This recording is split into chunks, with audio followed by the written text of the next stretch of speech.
Hello and welcome to the Game Theory Podcast. I'm your host, Sam Vicini. We are powered by CLNS Radio, and we have a little special edition of the podcast today, I would say, considering I already released one earlier today, and there's no way that anyone's going to listen to that last podcast unless you're an NC State fan.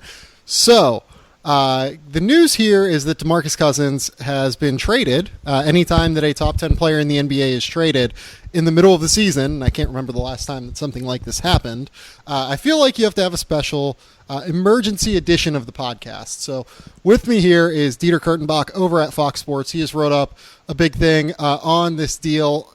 What is your first initial reaction? I thought it was a joke. Yeah, all day I've been sitting here, like, you see the initial report at 3 o'clock or whatever from Woj, and Woj is like, yeah, like, they've been pretty serious about this, and everyone's like, yeah, whatever, you know. It felt like, to me, people were, like, questioning the veracity of, like, you know, who is Woj trying to help here? Who is he leaking this for? And I'm like, yeah, no, that's not the way this works. If Woj is reporting it, like, it's a good way down the road. Yeah, of course. Like, and then he continues to tweet about it, like, in the fourth quarter of this All-Star game, and I'm just like, okay, there's no way the Kings are dumb enough to, like, lose equity around the league and trade a guy, like, while he's in the middle of the All-Star game. Well, like, I mean, to be fair, considering that he went to the Pelicans, they might have thought they were doing him a favor. It's like, you just live there now, so congratulations. Just, we'll send your stuff. It's fine. Yeah, we'll get you one of those pods, and we'll put it on the back of a truck, and it will be there soon. But, like, that's your new home now. Congratulations. You've got us a new arena in Sacramento. Now you get to live at the Smoothie King Center. Yeah, I'm sure that you have rented a house down there. Just keep renting the house. Just keep renting it. It'll be fine. And we'll send the pod down, and, you know, you guys will be great. We'll be good. So it was, well, no, and you're mentioning the Woj report at 3. At 3:20, Michael Scotto, who writes for Basketball Insiders, put out, and this turned out to be kind of incredible, Pelicans are offering their 2017 first-round pick, Buddy Hield, and an additional first-round pick to the Kings for DeMarcus Cousins. And, like, at 3:20, or, you know, in the quick lead-up after that, I'm like, wow, if the Kings actually do that deal, it would be horrific, because that's not near enough value. They didn't even get the other first-round pick. Which, by the way, like, you had, like, Kings reporters, like, saying, like, yeah, there's no truth to this. Like, there's asked around, and the Kings are not interested in this. And I'm just like, all right, we'll see. Let's see. I'm sure that everybody, listen, like, good for this Scotto guy scooping it. That's a great scoop. He scooped Woj effectively on Twitter, at least. It was so ridiculous that I think everybody took it as, okay, well, like, that's ridiculous. Like, that's an offer that's on the table. The Kings are leaking that out because the Kings leak everything in order to, you know, get someone to chip in another first-round pick in Boston or Washington or Chicago or somewhere. But, like, the fact that not only was that comical deal the one that got made, it wasn't even made in full. Like, they didn't even get the other thing that would have made it even, like, a D- instead of a straight F. That's the most incredible thing to me.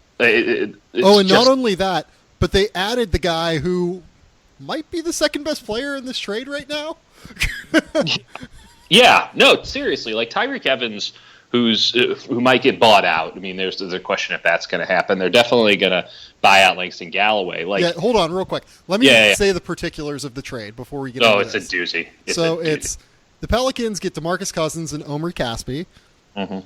The Kings get Buddy Hield, Tyreke Evans, Langston Galloway, New Orleans 2017 first-round pick, which, and I shit you not. Great first-round pick, by the way, now. This is the funniest goddamn thing of this deal, dude. It's 1-3 protected. They couldn't even get, like, a unprotected first-round pick. I started laughing out loud when I saw that. New Orleans had taken all of their chips, and they decided to hedge and take the watch, too. Like, that was... like what? Then, New Orleans... Like, what... I think New Orleans thought this was a prank, and they just got, like, total stone... Mickey Loomis came out, and he's like, I know how to make deals in the NFL, and just, like, worked over Vlade in a way that no one's done since Shaq. Yeah, did they get, like, Vlade, like, chain smoking in, like, some divey New Orleans bar, and like Vladdy's tied up in a basement somewhere, and an intern was negotiating this trade. I have no idea how this could have possibly happened. Like, and they get a future second round pick too. I think I saw a report out there that it might be Philly's 2017 second round pick. Oh, great. Well, that can fix their problems. Yes, for sure. But like, that is not enough for DeMarcus Cousins. No, it's not even remotely close to enough. When Brook Lopez, and we talked about this on Friday night when we were drinking, which is what everyone in Sacramento should be doing right now. Yes, please. If Brook Lopez, who I'm not that high on, I like Robin better of the two Lopez brothers. If he is going to get a first-round pick from a team, which is something you believe, I don't think that they will, but Brooklyn is asking for 2 first-round picks. If Brook Lopez is worth a first-round pick, and let's just for the sake of argument agree with you and say that he is, then DeMarcus Cousins is worth 5 first-round picks.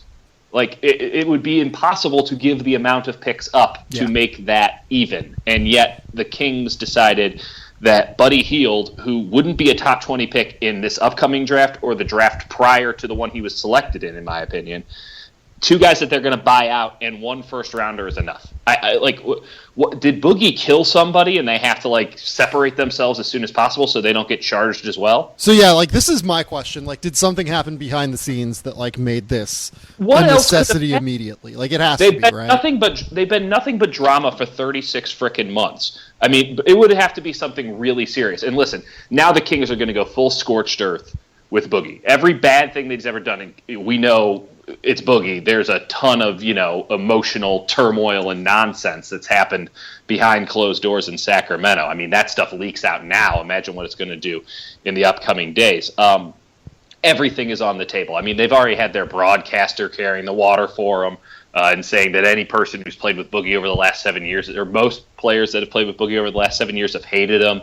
Like, they're going to go full scorched earth to try to save face on this. But what they should have done was not accept a totally terrible deal that not only pins your franchise's hopes to Buddy Hield, which it legitimately does, also then puts your draft record front and center, because you're saying, hey, we're going to rebuild this franchise. We're going to move away from DeMarcus Cousins, who is a superstar player with an attitude that you might not be able to build around. The only pick that they've hit on in like 8 years, by the way. Well, actually, they've hit on 3 other picks. They just haven't been good for the Kings. They drafted Isaiah Thomas. They drafted Bismack Biyombo. Right. And Hassan Whiteside, those guys just didn't give them anything. I mean, Thomas a little bit, but like those guys had all of their best. Even when they got talent, they didn't know what to do with it. Like, DeMarcus was a godsend to that team, and it's definitely not his fault that the Kings are where they're at. Which, by the way, a couple of weeks ago, before Rudy Gay got injured, the Kings were like in playoff contention, legitimately, and in a better position than the Pelicans were. And everyone was kind of, maybe this is the year. Now, I get it. You don't want to necessarily give $200 million to DeMarcus Cousins. I don't know if he's the franchise cornerstone you're going to get, and you can't exactly go get anybody else in free agency. And you're looking at mediocrity at best. So in many ways, if you're pragmatic, you're thinking to yourself, let's burn it all down and start from scratch. But now their draft record's on the line, and it's like, man, they need to burn down everything. If they're going to do it, Vivek's got to clear house from top to bottom, and he just won't do it because he's a terrible owner and it's a terrible franchise. And they're just going to continue to spit up all over themselves for the next 20 years until he decides to sell the team. Yeah, so here is what I will say about everything within that, and we'll start like at the top here. So you say that Buddy Hield, like, you're just not high on Buddy Hield. I hate Buddy. Buddy Hield. I know that you're a big Buddy Hield guy and that you like his character. I think that Buddy Hield is a rotation player at best. Yeah. So what I will say here is I don't think that's necessarily like wrong. I think that Buddy is probably going to settle in as like a 5th starter on an NBA team. Like that's probably his most realistic outcome. Maybe like 6th or 7th man, somewhere between like the 5th and 7th best player on an NBA team. That's probably his like median outcome right now. What I will say about this is that before the draft last year, the Kings were known to be super high on him. Like around the NBA, like it was didn't trade up for him. Yeah, like it was. I don't want to say like a known like secret or anything. It wasn't really a secret, but like there were a lot of teams that like said, yeah, we wouldn't be surprised if the Kings made a move upward and tried to get Buddy, or if he falls to number 8, they're definitely going to take him. No question. So that's part of it. Like, they think that they're getting a legitimate, like, top 5 pick here or something. Like, a legitimate, like, top 10 pick in this draft, plus another potential, like, top 14 pick if the Pelicans don't make the playoffs here, which we'll get to in a second. But, like, they're getting something along those lines here.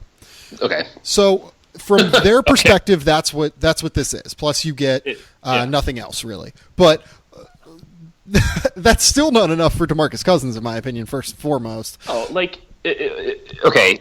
Buddy Hield is now an NBA player, and he is a known. Say that you think Buddy Hield is what they think he is. Say that, like, you think Buddy Hield can be the second best player on an NBA team, which I don't think that he can be. But say that you're there. That still doesn't make sense to me. No, he's a piece for a team that won't be around, or that won't happen in the time he'll be around. Like, that's how that goes. Again, this team doesn't know what it's doing. I mean, Buddy Hield, I've kind of always held the Ben McLemore kind of hook to him. I know he's a much different game, but just, I don't know, there's something about where it's like you really only have kind of 2 skills, and they'll just take them away from you at the NBA level, and I don't know how you're going to pivot away from that. And I just don't.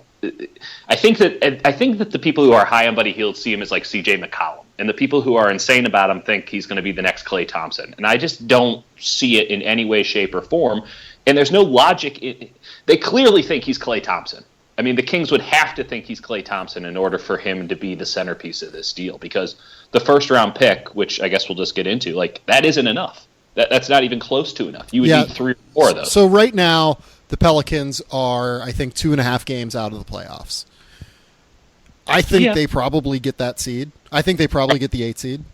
Yeah, totally. I don't think they're a lottery team, and even if they are, they're one of the last few out, and that's really if something bad happens. So, like, their closing 5 now is like Drew Holiday, Etuan Moore, Solomon Hill, and Davis and Cousins. Like, that team can cause a lot of other teams' problems. Like, that is a top probably 5 or 6 team in the West. The rest of the West. Yeah, I mean, listen, they're 23 and 34, so they're in 11th place right now. They're 2.5 games out from the Nuggets. I mean, that 8 seed just became like really fun and interesting. But like, the Grizzlies aren't immune from it. The Jazz aren't. Like, I can see the Pelicans. And again, we should talk about how Boogie and Davis will work together. There's been such a shell shock from this deal being ridiculous and preposterous. Like, real quick, I'm not super worried about that. Are you? Oh, really? Yeah, I'm a little bit. I mean, just because I don't necessarily. It's kind of they're not the same guy, but they present sort of the same level of dynamicism in a way, and I'm just not sure if they'll be able to play off of each other all that well. I mean, essentially, if you stagger them, you're impeccable for the entire game, but kind of in that late game closing scenario, I'm a little bit concerned about how they'll line up on the court. I'm just really interested to see how it happens. Obviously, I mean, I think that they're both versatile enough to where it's not going to matter. Yeah, but does that bring out the best in either of them? I don't know what one does that the other takes away. Put it this way, like, DeMarcus Cousins has made 6 more 3-pointers this year than Buddy Hield has, which is hilarious in a lot of ways. I was literally taking a drink of water, and I had to take a second there. Cousins has turned into like a legit shooter now. No, and Davis has developed this pretty impressive range, and they're both amazing inside. Like, it's a preponderance of talent that you have there. They're both kind of the 4 or 5 guys. Boogie, obviously, carrying more weight would be the definitive 5 and the 4. And, like, you can play a 5 out with them in ways and Drew Holiday is going to just make himself so much money. But, yes. You could just run 1-5 pick and roll with a back screen. Okay, so here's what you can run. You can run 1-5 pick and roll with Cousins there, and then just have Davis running the baseline. Yeah, just a back screen for Davis on a. Is that like the best lob weapon in NBA history? It's not fair. I mean, it's think about like JaVale McGee and like Hassan Whiteside, guys, and even DeAndre Jordan, who I don't necessarily want to put in that same class. Like those guys' offensive game is simply jumping higher and dunking it. And like they're effective offensive players in the NBA. Anthony Davis is like borderline unguardable. And now you've added another guy who's in a pretty much the exact same position that is borderline unguardable. Now, I will say the dynamicism is awesome when you're playing a 4-out system, and I'm a big proponent of the 4-out, and that's the way it's going to go, and anyone who's not doing it now is really just wasting their time. But, like, are they going to play a 5-out system, or are they going to – I'm very interested to see how Alvin Gentry does this, because Alvin Gentry hasn't done too great of a job in drawing up schemes to this point. So, well, like, I feel like you can run 4-out, you can run 5-out. You can – run dual screens with Davis and Cousins, have one pop, one roll. You can have one of them running baseline. You can, like, they have too many options now with what they can do. Right. Part of their issue is going to be, I think they need to find one more shooter. Like, they need to find a shooter on the wing. They need to either have Solomon Hill start making corner threes or Etuan Moore becoming just a slightly more consistent shooter, something like along those lines. But you're right. Just in terms of the way the front court will work, both of those two are so dynamic and able to do whatever they want offensively that I don't think it's going to matter. Like, you can toss the ball to DeMarcus Cousins. Like, imagine the way that, the Clippers system works with high-low stuff with, Blake Griffin at the elbow and Anthony Davis. You know that's a rabbit hole for me, and me thinking that they got to get rid of Blake because it just doesn't work as effectively. But the high post actions with Blake at the elbow or at the top of the key with DeMarcus down low, like you can just throw those little lobs and stuff like that. That stuff works though. No, I don't disagree, but it gets a little predictable. I mean, I'm just really interested to see how that looks. I don't doubt that it could work. I think that the biggest question is just how it will, because again, you have to understand where both of these guys are coming from. Change might be instantaneous and easy because they're just talented and they'll have a bunch of fun playing together, or you're going to have two guys that have had to be high volume, high percentage players their entire careers because they've been on bad teams and been the centerpiece of it. And I don't think that ego is going to play in at all, but it might take a little bit of time for them to sort of realize, okay, well, I can defer now. I have some talent around me for the first time in a bit. So that's more my concern about it, and the fact that they're pretty much the same position. It just might create a couple of barriers from the get-go. And I don't necessarily, I like Alvin Gentry a lot. I just don't necessarily trust that he's going to be the guy who can make it all click immediately. So again, one other quick note before you go into this. DeMarcus Cousins is 3 years older than Buddy Hield.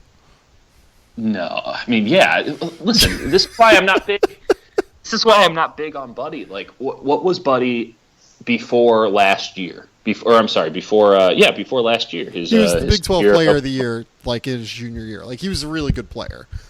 Like, he could do a lot. It's just like, all right, like, realistically, what is his ceiling? I don't know what it is. Wasn't even going to be close to a first-round pick. He was going to be a late second-round pick going into that senior year, and then he becomes a top 5 pick. I mean, that's just the biggest red flag there is in a league where from 8th grade on, we pretty much know who the number 1 pick in the NBA draft is going to be. I mean, I had Hield as a first-rounder going into last year. Like, I was high on him, though. Like, I feel like consensus... That was a good buy low. Let me put it to you that way. Yeah, like, I feel like consensus was probably lower than him on that. But he's a good player who will be in the NBA for a while, and I feel like another part of this is that you literally could not get 2 more different, just like, humans than Buddy and DeMarcus. Hield and DeMarcus Cousins. Like, Buddy... Yeah, okay, I agree with that. If you want to change the culture of your organization, Buddy Hield is the exact dude that you want to start with. So from that standpoint, okay, I get it. That's fine. But you got to do better in terms of talent. You just can't end up with Buddy Hield, the number 15 or 14 overall pick, and nothing else. Yeah, I mean, well, they got that second rounder, so. Yeah, sure. I mean, they'll have they're going to go, and this is how they're going to sell it. They're going to say, Hield is a guy we've been high on. He represents the future of the NBA. He's a great three-point shooter, even though he isn't. But he could be.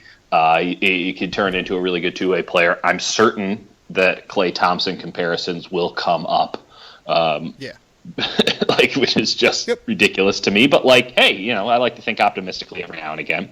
They'll mention that this is true, one of the best draft classes in recent history, and that the Kings will have not one but two picks in that because they'll be able to tank and make sure that they maintain their first-round pick this year, and they'll be getting New Orleans, which we don't know where that's going to be, but who knows? You can package it with something else down the line, and maybe you can even move up and get 2 top 10 picks in this draft. So they're going to say, okay, well, we're going to have a chance. We got a guy in Hield that we wanted to get last year and didn't get, and then 2 first-round picks. But who in their right mind would have faith that the Kings won't somehow find a way to find the 2 worst players in the first round in the 2017 draft?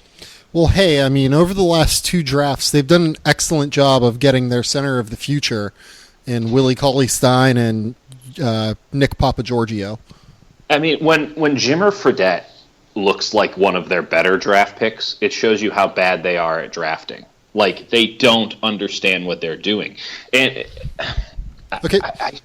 How the hell is this team going to be any good in the next decade? So they can't get the number 1 overall pick in this draft because the Sixers have swap rights with their pick. Right. The Sixers also own their unprotected 2019 pick. So what that means here is that you're going to be rebuilding just in time to get the number 1 pick that year. Well, putting it this way is way funnier. The Kings traded a less protected first-round pick. Yes. For Arturas Gudaitis and Luka Mitrovic. You made those names up. Than they received in exchange for DeMarcus Cousins. What? Just run that by me one more time. And this time come up with 2 other names that aren't fake. Okay, so the 2016 NBA draft, right? Yeah. Arturas Gudaitis and Luka Mitrovic. Those are 2 people, right? So whenever the Sixers or the Kings decided to, shed all of this cap space. Yeah. Right? They decided that they would be willing to do so by trading Nick Stauskas, Carl Landry, Jason Thompson. They wanted to just dump all their old salary, right? Totally get it. So 2017 and 2018, they allowed the Sixers to have swap rights to their first-round pick. Or maybe it was 2016 and 2017, I think it was. Nick Stauskas was making $2.7 million, so, they really had to dump that contract. Right. So the swap rights didn't go through last year. They could happen this year, and I think that they're actually a little bit likely to now. Yeah. And then, to top it off, they traded the 2019 unprotected first-round pick. So, they've traded their unprotected first-round pick for those 2, names that you think I made up. No, I'm looking at their literal players. Yes. I couldn't spell them, but luckily Nick Stauskas' basketball reference page references So, them. I believe they used that money to sign Kosta Koufos. I believe maybe... Trying to think here. Was it Aaron Aflaa? No. Who was it? I forget. They used it to sign really bad free agents, essentially. Docker. And now they don't have their 2019 first round pick because of it. And what was your trade idea? I know that you had come up with a trade idea to get Boogie onto the Wizards. Yes.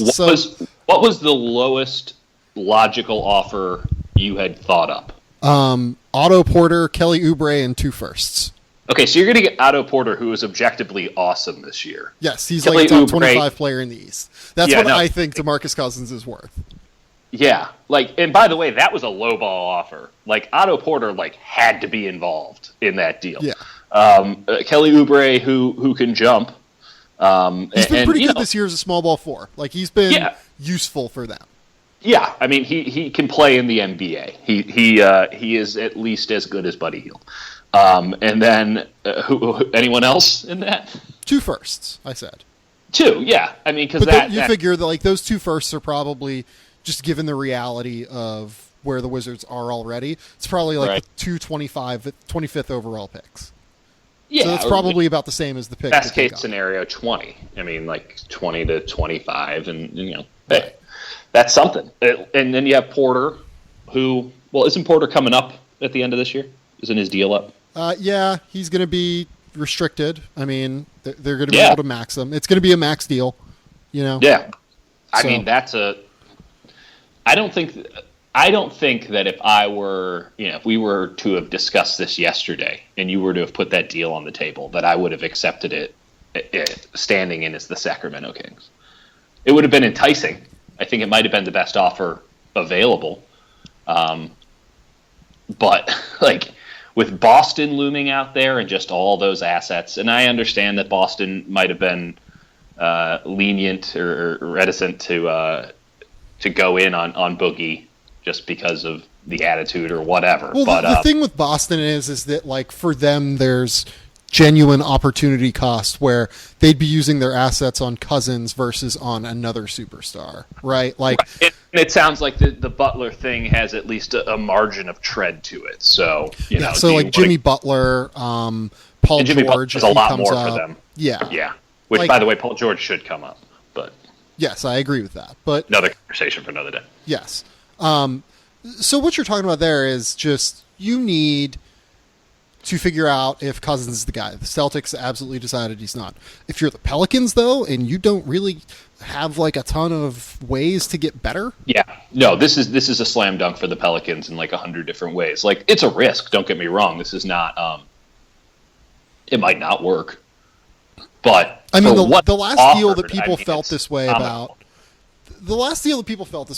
was the Pau Gasol deal, where he went from Memphis to the Lakers. And if you look at like Memphis actually ended up probably not winning that deal. It's probably both like a win-win for both teams because of Marc Gasol's involvement. I can't just know it. Just my feelings on Hield, knowing how the Kings draft, like that was and listen, like when you look at that deal with Paul Gasol from Memphis to the Lakers, like the Grizzlies were up against it. Mm-hmm. Like they knew that Gasol wasn't going to re-sign, and even if he was, they probably at that point in time weren't feeling financially strong enough to go all in on that. They basically had to decide it's Paul Gasol on a bunch of scraps, or we can sort of rebuild it from the ground up with Mark and all that. Like that was put into a corner, and they still came out strong because they listened to options, they worked the market. Like Gasol was, there was a lot of interest in Paul Gasol at the time. He was an excellent basketball player. I mean, still is. But this one just seems like it does. It goes back to the original point. Like it seems like something really bad happened with DeMarcus Cousins on Saturday, and the Kings are trying to pawn him off on somebody on Sunday because there's not even close to. There's not even 50% of the value that you would need to pull this off in a vacuum. And I'm sure. I mean, good on the Pelicans for just taking a shot. I'm sure they were shocked that this trade was accepted because it doesn't make any sense. Yeah, and I agree with that. Like, I've already seen like a couple things out of New Orleans where they're saying like, if DeMarcus Cousins leaves after next season, like this is a disaster trade. I'm just like, no, it's not. Like, this is the kind of swing that you take. It's just such low risk for them because unless you think Buddy Hield is the next, like Klay Thompson, like you said that, maybe people think that way. Like, you don't do like this. Buddy Hield for legitimately a generational center talent. Yeah, like you absolutely have to do this. The Pelicans now have probably 2 of the top 3 big men in the NBA. Maybe the 2 best big men in the NBA. It's a no-brainer to me. This is the swing that you take. And that's the other thing, too. You look at where the Pelicans are at. Like, the Kings are a dysfunctional, terrible organization, as evidenced front and center today. The Pelicans are not a good organization. Like, the Pelicans are a mess. They're technically a subsidiary of the New Orleans Saints, and they're run as such. Like, they're not going to get big-time free agents. They don't have a lot of money to to help out Anthony Davis in pretty much any way. Like, there's been a lot of talk for years that Anthony Davis, much in the way Boogie Cousins, was going to get moved because they were never going to be able to provide sort of what he needed so that that team can become a championship contender in any real sense. Mm-hmm. I don't know if DeMarcus Cousins makes them a championship contender in any real sense this year or even down the line, but like, you're not going to get big name free agents to go to New Orleans. No. And if you get a deal like this where it's like, hey, how about Buddy Hield in a first rounder? Like, there's no video game in the world, even if you turned off the slider, the video game wouldn't allow you to make this deal. Like, Trade Machine, which doesn't even care about like the actual value of the players, would somehow find a way to deny this deal. Like, I legitimately in my column today said that Adam Silver he won't do it, but he should legitimately consider going full David Stern and basketball reasoning this trade, because it's so lopsided and bad. It looks bad for the league as a whole, because now you have an organization that no one, if anyone was, it was on them, but that no one will ever take seriously again, because they don't know how to do business. People are just going to try to poach them for the rest of time, like the old Kansas City A's. And like, Buddy Hield in a first round pick for a perennial all-star at a position of such scarcity in the modern NBA is just totally preposterous. And it's a deal that, good on the Pelicans for taking a swing and seeing if it would happen. I can't imagine that they honestly thought that this deal would get done, because it was so lopsided. And this is the only way that they could possibly make that jump. They weren't going to get Butler. They weren't going to get, Paul George, because those two teams, even I think the Pacers are actually fairly well run, but like, even the Bulls, who are a bad organization right now, I mean, just look at their offseason moves. Right. They wouldn't have even come close to accepting a first round pick and Buddy Hield for Jimmy Butler. Yeah. I mean, this is the only way that the Pelicans can make the jump. And I'm sure there will be, somebody will write about, they're all in, and if this doesn't work, they should blow it up. Like, hell, if the Pelicans can make deals like this all the time, they'll win a title in 2 years, because they're giving up nothing and getting back just ridiculous amounts of talent. I see absolutely no downside, even if he doesn't re-sign. They're taking a swing. And that's all you can hope for is a fan of an organization. Like, in a small market, in a team that's doesn't even have its own checks. Yeah, this is ridiculous. This is in some ways, some sort of like a karmic circle for the Chris Paul deal. It is. Like, this is the kind of thing that New Orleans has been waiting for a while. And it's great that they're finally getting it. Couple other quick notes here. So just some other, tangential ways that this trade affects the league. The first thing that I want to point out is, I've been telling people this, and I think I even brought this up on Friday with you when we were out, that like, this like designated veteran player extension rule that's coming in the CBA, where like you can give 35% of your cap to one player. I've been kind of saying for a while that I feel like teams are not going to want to do this, because it's going to involve giving such a high percentage of your cap to a singular player, which just in general creates volatility. Totally. In case of injury. But also, they're going to be willing to give it to LeBron and to other players of LeBron's ilk, and Kevin Durant and Stephen Curry, like guys like that. There's not going to be any issues there. But it's the guys like DeMarcus Cousins and Paul George that I feel like their teams are actually not going to be sure about giving this to. And if they do give it and it goes wrong, it's going to be a disaster. And the Kings seem to have decided here that DeMarcus Cousins in the end is just worth that designated veteran player exception that was supposed to be a way for small market teams to keep their best players, as opposed to potentially kicking them out the door. And this is, like I said, this is something I've been bringing up to people for a while around the league. And, a lot of people have been saying similar things. Like, they believe, wow, I just Donald Trump the shit out of that. A lot of people have been saying. But like, this is something that like I've been told, and like I've been talking to people around the league about, that small market teams, they just can't afford to give such a high percentage of their cap, especially in an era where the salary cap has exploded from like 55 million 4 years ago or whatever it was to 102 million in the 2018-2019 season. It's just not tenable, you know? Well, okay, I agree with that principle where you look at a guy like Paul George, which, by the way, if we were discussing this a calendar year ago with Paul George, it would have been a no-brainer.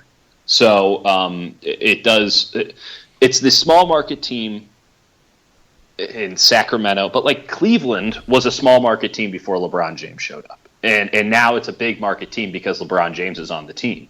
They're losing money, they're spending money like crazy, all this stuff. But you're going to give it to LeBron because LeBron is that guy. I totally understand why you wouldn't want to give it to Boogie.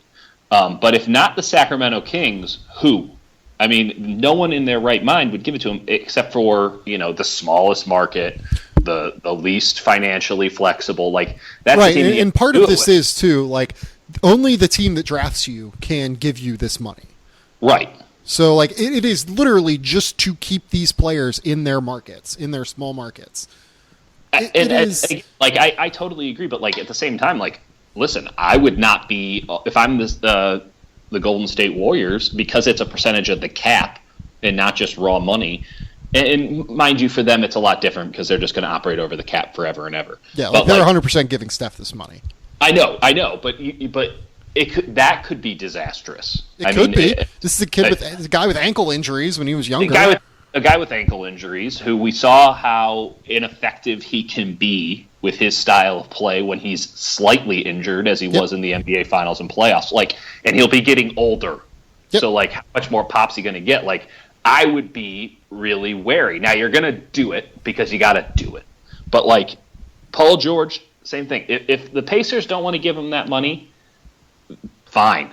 I mean, that's their prerogative, and I totally can understand it. But, like, there's not a slam dunk person in the NBA to get that cash. Yep. LeBron, I mean, you give it to LeBron because he is, and I think LeBron's the example you have to go back to. Like, LeBron is bigger than the market, and so LeBron gets whatever he wants in terms of cash.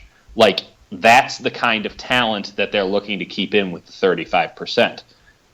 It's not necessarily, a guy like Boogie or a guy like Paul George, who with LeBron, it's a no-brainer. And if LeBron were to decide, I want to go back to Miami or I want to play on Team Banana Boat that I'm creating with Adam Silver, like, the Cavs would go back to being a small market team immediately. So I don't think that, frankly, there are many guys, maybe 2 or 3, where it's like totally no-brainer. It's Kevin Durant at age 27. So if they had it, this, whatever, the Thunder or whatever. I don't even think it's Westbrook. Like, I would 100% give Westbrook that money, but that's because I love. No, Westbrook. you give him the money, but like I think there's 3 guys that you don't give pause to if it were to happen today, and I think it's Harden, I think it's Kevin Durant, and I think it's LeBron, and everybody else you at least think for a second before you do it. So because then the market has to dictate. But like, I get not wanting to go all in on Boogie. But then you also, this is the biggest issue with the Kings, and it's something they haven't done since the end of the Weber-Divac era, which is they're so incapable of being self-critical. They refuse to acknowledge their mistakes and seemingly learn from them. This is why they continue to draft poorly. It's why they continue to hire people who don't know what the hell they're doing and then rotate through them all and scare them away. I mean, this was a team that I think even like less than 18 months ago brought in Chris Mullin to like, hey, you saw what they're doing in Golden State, do that here. And he's like, see, I'm going to St. John's because this place is totally dysfunctional and I can't work here. They don't know what they're doing, and they're not learning from any of those mistakes that not only, Vivek has made, but also the Maloofs before him. And so now they got their arena, so they're financially set for a while. But, like, listen, Boogie was the Sacramento Kings' best player because it's the Sacramento Kings, and you don't get a player of that level. You just don't get that lucky. You don't get a player of that level of talent without some baggage. And Boogie certainly had a lot of it, but he also had a lot of talent. He still has them. But, like, I just don't understand how anyone didn't say, like, hey, yeah, it's going to suck to give $200 million to DeMarcus Cousins, just as it sucked for, the Memphis Grizzlies to give $200 million to Mike Conley, who is, by all accounts, a tremendous human being and an ambassador to the community and all this stuff. You still don't want to give $200 to any one basketball player when your franchise is not even worth $1 billion. Yeah. That's just basic finance. But that's something you have to do because you want to be competitive. And yeah, they're not going to get Fultz. They're not going to get. I mean, first off, it would be perfect if they got Lonzo Ball, just based off of prior conversation that we've had. And that they're thinking about Lonzo Ball right now. But yeah, they you run a sim lottery right now. It's like, oh great, they got Josh Jackson, who we'll see, and De'Aaron Fox. Is that going to change? Is that the foundation? Are those three guys with Buddy Hield included? Is that the process? Is that where you're at with? I just don't understand how you can give away a player. I can understand how you can give away a player of that level talent, but how you could do it where you're not just blown away by the offer, or even feel like this is as good as we can do. No one is giving them any kudos. I haven't seen anyone who can even spin this positively without starting with, listen, it looks really bad, but. Yeah. Well, it's positive for the Sixers. That's good. They now have better swap odds on the pick. Totally. One note for them is that it now creates one fewer taker for Jahlil Okafor, which, we'll see what happens. I would. You never know, though. You never know. Yeah. They do need a center now. So, maybe the Bulls make sense for him, which I think you would probably be very upset with. But whatever. The Bulls, at this point, who cares? The Bulls are also probably the biggest loser of this deal, besides the Kings, because the Bulls have that pick that transfers to them if it falls outside of the top 10. Well, currently Sacramento is sitting at the number 11 overall pick. That's not going through. No. And after that, it expires into 2 second-round picks, so they're just not going to get a first-round pick, which means the Kings will have not made the playoffs for 6 years after that pick was done. The Bulls won't make the playoffs for another 10. It's the Kings will move Darren Collison now, which makes sense. They probably should have done that anyway. I can't get over how Rudy Gay tearing his Achilles might have irrevocably changed the future of the NBA in very serious ways. It seriously did. Rudy Gay tearing his Achilles changed the direction of the Sacramento Kings. It changed the direction of the New Orleans Pelicans. Yeah. It may have changed the direction of the Philadelphia 76ers if they get this pick swap. What is it about New Orleans that you look at the Chris Paul trade to the Lakers getting Knicks. That was a seminal moment, a watershed moment in NBA history where it's not a conspiracy theory, but just sort of the domino theory guys. It's still talked about. There's not a week that goes by where I don't have a conversation that at least tangentially brings up then they vetoed the trade from Paul and then he went to the Clippers and everything that's happened since then has been directly related. This feels like the same sort of a thing. Well, top 10 players in the NBA don't get traded all that often. Right. You can still remember, remember when Pau Gasol got traded to the Lakers? That was still a seminal moment in the NBA's history. Remember? And, I don't think that Paul Gasol at the time was at this level. No, here's a set of numbers I can give you. So DeMarcus Cousins is averaging right now 27.8 points, 10.7 rebounds, 4.9 assists, 1.4 steals, 1.3 blocks. There have been 4 player seasons. There have been 4 player seasons in NBA history that have accomplished that. The 4 seasons belong to David Robinson, Kareem Abdul-Jabbar, and Larry Bird. Yeah. DeMarcus Cousins is that good. He's not that By the way, good. goddamn He's not Larry Bird player. But I know I know we've been trashing Larry Bird just sort of in conversations, but holy shit, Larry Bird. Yeah, incredible. What a year.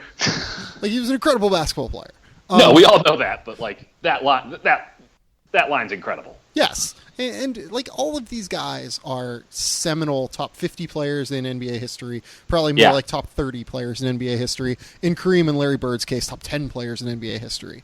Like, DeMarcus Cousins has that kind of talent.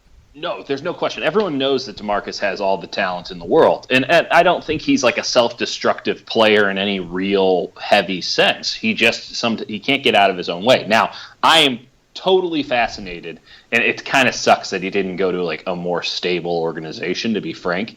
I'm totally fascinated to see how much of the Boogie persona that we know, and obviously it's existed in Mobile and at Kentucky, but like how much of the Boogie that we know in the NBA now is sort of this problem child, uber talented problem child, stems from just being in a totally dysfunctional environment in Sacramento for so long. It's not necessarily going to be like night and day in New Orleans, but there's opportunity, positivity, and maybe some camaraderie going on with the Pelicans, which is I don't think that Boogie's had any of that in his entire tenure in Sacramento, and arguably when he was starting to get it this year under Yeager and with Gay, and there was a little bit of something happening for that team, the second something goes wrong, it's like, well, blow it up.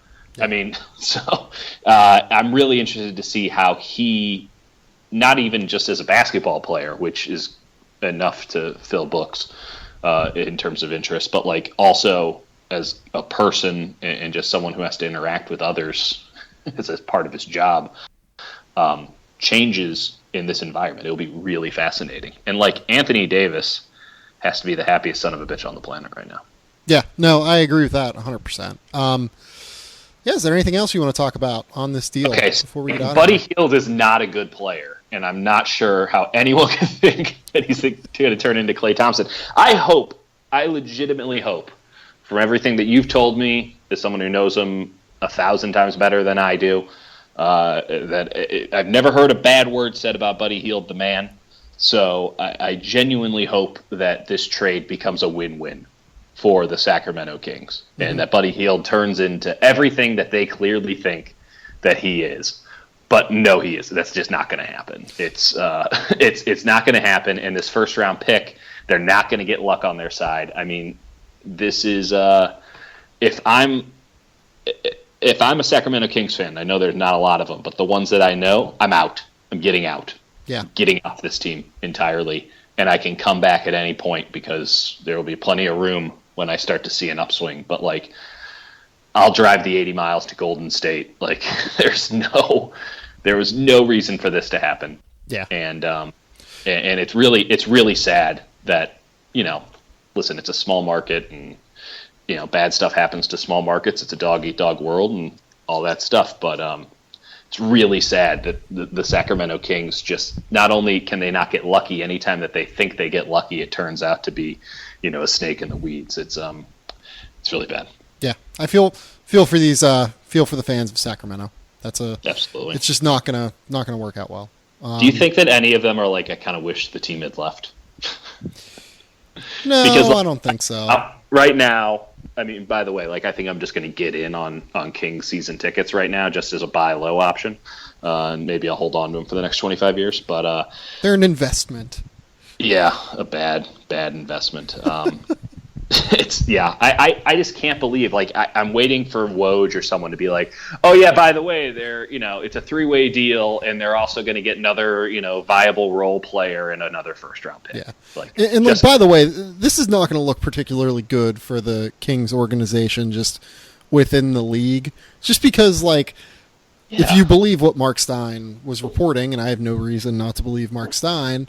Very well sourced. Like, he's been saying here that, like, the Kings have been telling DeMarcus Cousins and his agent that, we still have full intention of keeping him. We want to build our future around DeMarcus Cousins. We're going to re-sign you this summer, like all that stuff. And this is the kind of thing that, like, just doesn't look good around the league. Doesn't look good to agents. Doesn't look good to other players.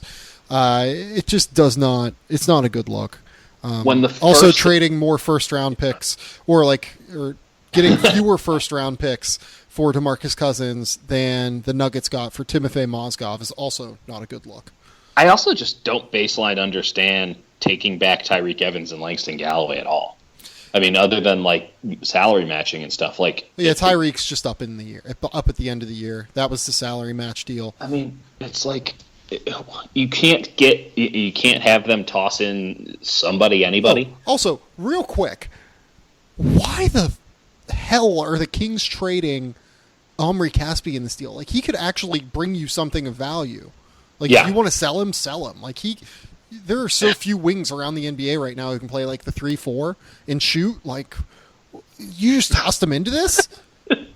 They had to match salary so they could get back Tyreek Evans. Well, no, they didn't have to match salary. No, none of this makes sense. No, they did not have to do this. A Tyreek Evans and Buddy Hield trade for DeMarcus Cousins works, plus the pick. So clearly what happened was the Pelicans asked for Caspi to get some shooting, and they were just yeah, we'll throw you Langston Galloway. What are you doing? That even close. How is Omri Caspi for Langston Galloway in a vacuum make any damn sense? Yeah, I don't know. How is that a deal? I need the Kings to come to my house and present me a PowerPoint on their ridiculous plan. Because right now they look aimless. And sometimes with aimlessness you're okay, because at least you're just sort of standing pat and you're not making any bad decisions, you're not making any good decisions, you're just there and stuff's going to happen to you. They don't have any clear plan, certainly not in the micro, and in the macro I'd love to see what that is. And they're making very rash, drastic decisions. It's amazing. I honestly we say this all the time, and it's one of those tired tropes, but I legitimately believe that you could do a better job running the Sacramento Kings than the current administration. I probably do not have enough relationships around the league. It's bad. It's bad. If we just go full Ben Lindbergh and just say we get to pick 5 people and we're going to take over the Sacramento Kings for a year, we would do better just on gumption alone. I firmly believe that, and I do not think that I could run it. I barely understand the CBA. Oh my God, I cannot believe that they just tossed in Omri Caspi to this deal either. I guess that if they're asking for Omri Caspi and you were set on trading DeMarcus Cousins, we have to do it. But no, you don't. No. That's the kicker. They're not. Why? It's not like the Pelicans are going to be oh, we're not getting Omri Caspi in this deal. We can't do it now. Yeah. No, it's a no-go. It's really about Caspi and then throwing Cousins at the. This is the Omri Caspi deal. Sorry, my bad. What are they doing? I can't. I can't talk about this anymore. I'm done. We're going to have to talk about it for the rest of time. It's a watershed moment. I'm done. I can't. I'm done too. I can't do this. Anyway. I can't do this, man. I'm looking forward to Darren Collison getting traded away for 2 ham sandwiches and a second-round pick. Yeah. Go follow Dieter at D. Kurtenbach on Twitter. Go follow his work at Fox Sports. Do you have anything else you want to plug? I want to plug myself into the Kings front office to give it some validity, and I'm not capable of doing that on a personal level. But it's so bad. It's so I've never, and this is the biggest thing. I've never seen Twitter, and I try not to spend much time on there anymore. But I've never seen not just resignation to one side of things. Even when Trump got elected, my extremely liberal timelines, listen, there's some positivity we can garner. It makes some sense in this way. Your energy stocks are going to do great. Nobody has any upside to this. The Kings had a 6-minute stretch where, Woj had tweeted that the Pelicans and Kings were in serious negotiations. All they had to do was look at Twitter. All they had to do was go, oh, maybe this is a bad idea. We should sleep on this. No one did that. No one. I just don't understand. Groupthink is bad, but sometimes it's good. This is one of those cases where you should double check. You should, if you're about to text your ex-girlfriend, you should text your friends first This is that. Yes, this is absolutely that, and yes. More than anything else, I think there's just no. I don't know why we expected logic and reason from the Sacramento Kings, but it's just sad. It's really sad. Yeah. Yep. It's sad. I will have something up on Sporting News in the morning about this trade, just like a short-term, long-term kind of thing for both sides. And yeah, obviously this podcast. I also released a podcast earlier tonight. Only 10 minutes of that one is useless. You can hear Reegs and I from over at Barstool talk about the Mark Gottfried thing, the, how Reegs one time threw a cheeseburger at McDonald's back onto the sign because they put ketchup on it for a third time. I would like to establish that the Sacramento Kings would like to give you 1 first-round pick for that cheeseburger. That's what's happening here. So go check all that out. Thank you for coming on, Dieter. Really appreciate it. It's obviously like 11:30 at night now out here. I'm always up. Yes, that's that just is a weird fact about me. Yeah. Also, we saw John Wick on Friday. How good was John Wick? John Wick was exceptional. So much so that I'm going to go see it again this week. John Wick 2 is great. I would suggest everyone go see that. We're now sponsored by John Wick on this podcast. And I would recommend that every single person has Sam look over to you every 5 minutes to see how much you're enjoying it. It's so good. Awesome. It was so good, but at a certain point I wanted to pat your hand and be like, I'm loving it. Don't worry. It's amazing. It's so good. Listen, it's a great film. It is the anti-Sacramento Kings of films. You should go see the John Wick movie. If nothing else, it will take your mind off of the terribleness that is the Sacramento Kings. Or, remind you about how bad they are, and you can have a double chuckle. This is true. Well, all right. You can subscribe to the Game Theory podcast on iTunes, SoundCloud, Stitcher, Google Play, Android, wherever they get podcasts. I'm sure we're up on that. Powered by CLNS Radio. What's up, Dieter? No, I was just saying you should absolutely subscribe to this podcast. It's tremendous, even when I'm not on it. In fact, it's better when I'm not on it.